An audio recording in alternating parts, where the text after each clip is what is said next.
মোৰ ঘৰখনৰ এয়া হৈছে আটাইতকৈ ভাল লগা ঠাইখিনি, মোৰ ফুলৰ বাগিচাখন। ফুল মই বহুত ভাল পাওঁ আগৰ পৰাই, সৰুৰ পৰাই।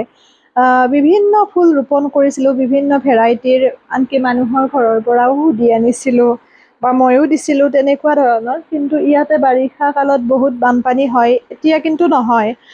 মানে আজিৰ পৰা ৩-৪ বছৰমান আগত হৈছিল, তেতিয়া বিভিন্ন ফুল মৰহি গৈছিল আৰু ইমান বেছি বেয়া লাগিছিল।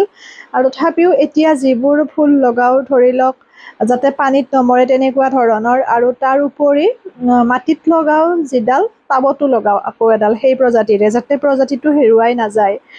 সেইকাৰণে। আৰু এয়া দেখিছেনে, চাফ চিকুণকৈ ৰাখোঁ আচলতে, বাগানখন কৰিলেও নহয়। ঘৰখন ধৰি লওক যিমানখিনি পৰিষ্কাৰ পৰিচ্ছন্নকৈ ৰখা হয় বা চাৰিওপাশটো পৰিষ্কাৰ পৰিচ্ছন্নকৈ ৰখা হয়, মনটো সিমান পজিটিভ হৈ থাকে।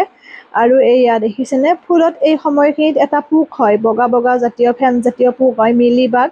সেইটো নোহোৱা কৰিবৰ কাৰণে বাৰু বিভিন্ন পায় পয়জন বা তেনেকুৱা ধৰণৰ কীটনাশক দ্ৰব্য। তথাপিও যদি আমি ঘৰুৱা পদ্ধতিৰে বিচাৰে আপোনালোকে, জলকীয়াৰ পাতবোৰ লেৰেলি যায় বা নেমু টেঙাৰ পাতবোৰ লেৰেলি যায়, সেই এটা সমস্যাই আপোনালোকে সমাধানৰ বাবে পাৰে কৰিবৰ কাৰণে, যিটো আমি কাপোৰ ধুবলৈ ডিটাৰজেণ্ট ব্যৱহাৰ কৰোঁ, চাৰ্ফ, সেয়া আপোনালোকে এবাল্টি পানীত এচামুচ চাৰ্ফ দি পেলাই ধুনীয়াকৈ সেই পানীখিনি ছটিয়াই দিবচোন লেৰেলি যোৱা পাতৰ গছবোৰত, আৰু লগতে মিলিবাগ হোৱা ফুলবোৰত ধুনীয়াকৈ মোহাৰি দিব। মিলিবাগটো গুচি যোৱাকৈ মানে অকণমান চাৰ্ফৰ পানীত হাতখন দি পেলাই সেইখিনিৰে ধুনীয়াকৈ ধুই দিয়াৰ নিচিনাকৈ দিব, মিলিবাগটো একেবাৰে মৰি যায়।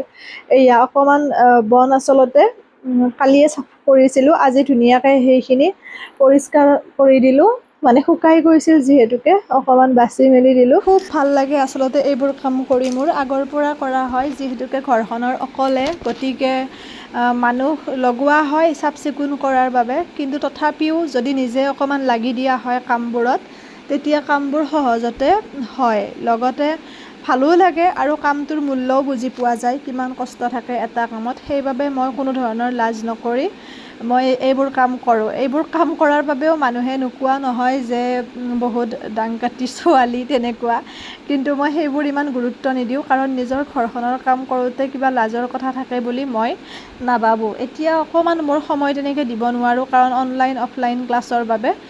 কিন্তু আগৰ হিচাপত ধৰক বহুত কৰা হৈছিল, যেতিয়া মোৰ অনলাইন ক্লাছ নাছিলে, কিন্তু সময়টো এতিয়া তেনেকৈ নিমিলে।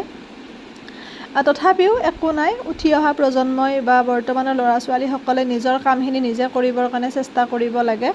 তাত একো লাজ কৰিব লগা বিষয় নাই, কাৰণ মানুহে কোৱাত বিভিন্ন কথাই কয়, কিন্তু মানুহৰ কথা যদি গুৰুত্ব দিয়া হয়, তেতিয়াহ'লে জীৱনত কেতিয়াও কোনেও উন্নতি কৰিব নোৱাৰিব। সেই কথাটো বাৰুকৈয়ে বুজি পাইছোঁ। আৰু মানুহে যিমান পাৰি সময়খিনি ভালভাৱে ব্যৱহাৰ কৰিব লাগে, কাৰণ সময় এবাৰ গুচি গ'লে আমি ঘূৰাই নাপাওঁ, সেই কথা সকলোৱে জানে। আৰু বুজি পোৱালৈকে বহুত দেৰি হৈ যায়, কাৰণ ভুলবোৰ আমি যেতিয়া কৰোঁ তেতিয়া উপলব্ধি নহয়, আৰু ভুলটো হৈ যোৱাৰ পিছত আমি বহুত পস্তাই থাকিব লগা হয়। সেইবাবে যিকোনো এটা সিদ্ধান্ত লোৱাৰ আগত বা কাম এটা কৰাৰ আগত আমি বহুত চালি জাৰি চাই কামটো কৰিব লাগে। এতিয়া সেই কথাটো বুজি পাইছোঁ। এইখিনি এনেকৈ বনখিনি চাফ চিকুণ কৰি দিলোঁ। সেয়াই আৰু যিমান পাৰি নিজক সময় দিব লাগে, কাৰণ মানুহে ক'ব পাৰে যে মিলিব নোৱাৰা বা তেনেকুৱা আত্মগৌৰৱী। মানুহে যেতিয়া আপোনাক লৰাব নোৱাৰে, তেতিয়াই বিভিন্ন কথা উদয় হয়। কিন্তু নিজৰ লক্ষ্য, নিজৰ সপোন, এইবোৰ যদি ঠিক ৰাখি পেলাই আপুনি আগবাঢ়ে, তেতিয়া কোনেও আপোনাক মানে লৰাব নোৱাৰে নিজৰ স্থিতিৰ পৰা। আপোনাক কোনোবাই বেয়া বুলিলেও সেইটো আপুনি ভ্ৰক্ষেপ কৰাৰ প্ৰয়োজন নাই, কাৰণ মই সেইখিনিৰ ভুক্তভোগী। আৰু অকলশৰীয়া হ'লেতো ক'বই নালাগে। মাৰ যিহেতু অসুখ, মই ক্লাছ 7ত থকাৰ পৰা আজি পৰ্যন্ত, গতিকে সেই গোটেইখিনি ঘৰখনৰ কেনেকৈ মেনেজ কৰিব লাগে সেই কথাটো শিকি গ'লোঁ। সেইটোৱে।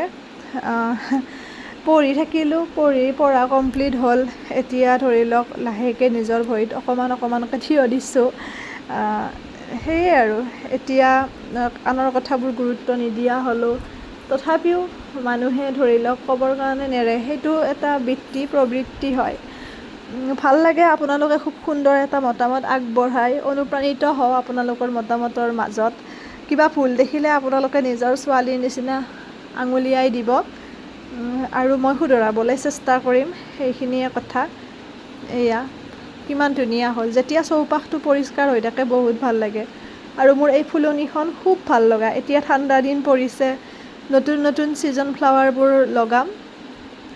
মোৰ অৱস্থাটো বাদ দিয়ক, কাৰণ যিহেতুকে ইটো সিটো কৰি থকা যায়, মই ইমান সাজি কাচি মোৰ থাকিবলৈ নহয়গৈ।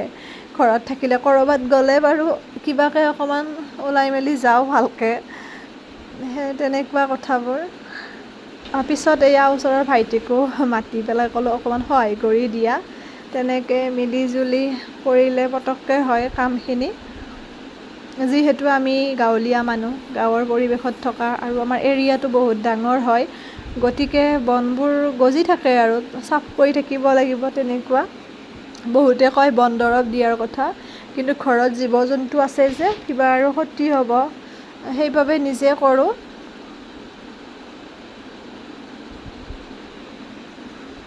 সেউজীয়া খুব ভাল লাগে মোৰ। সেউজীয়া পৰিৱেশৰ মাজত, নিৰল নিস্তব্ধতাৰ মাজত মানে ভাল লাগে। আগতে বহুত লিখা মেলা কৰিছিলোঁ, এতিয়া অকণমান কোনোবাখিনিত যেন হেৰাই গ'লোঁ সেইখিনি। তথাপিও তেজত আছে, লিখি যাম। গল্প, কবিতা, উপন্যাস এখন মই উন্মোচন কৰিম সোনকালে।